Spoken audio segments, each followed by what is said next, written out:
In today's video, I'm going to teach you how to track changes, version history in Quip. If you collaborate in Quip, knowing who changed what and when can save time and eliminate guesswork. Quip makes this easy by attaching edit history directly to each section of your document so you can review changes where they happened without digging through a separate history page. Start by opening your Quip document.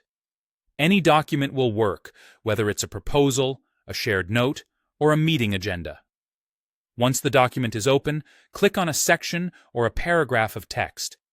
In Quip, each paragraph, list item, or heading counts as a section. Clicking tells Quip exactly which part of the document you're interested in reviewing, and it helps bring up the contextual tools you need. When you select a section, look to the left side of that line of text. You should see a small gray label appear in the margin. This label shows the name of the last person who edited that section and the time of their most recent change.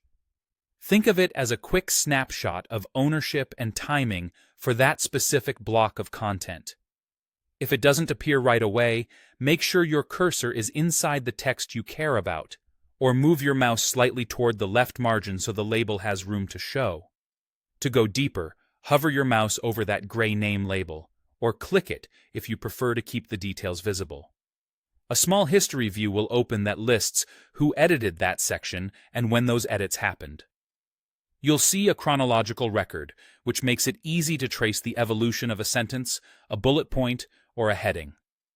This is especially helpful when you want to confirm whether recent feedback was applied or identify the teammate who last updated a number or a date. Repeat this process for any other section you're curious about. Click the next paragraph, glance at the gray label, then hover or click to view its history. Because the history is tied to each section, you can audit the document piece by piece, focusing only on the areas that matter to you. It's a simple way to build confidence in your content, verify accountability, and understand how your document has evolved over time. That's all there is to it.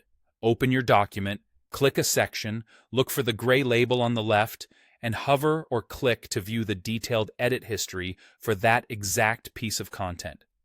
With these steps, you'll move through your Quip documents with clarity, context, and control, and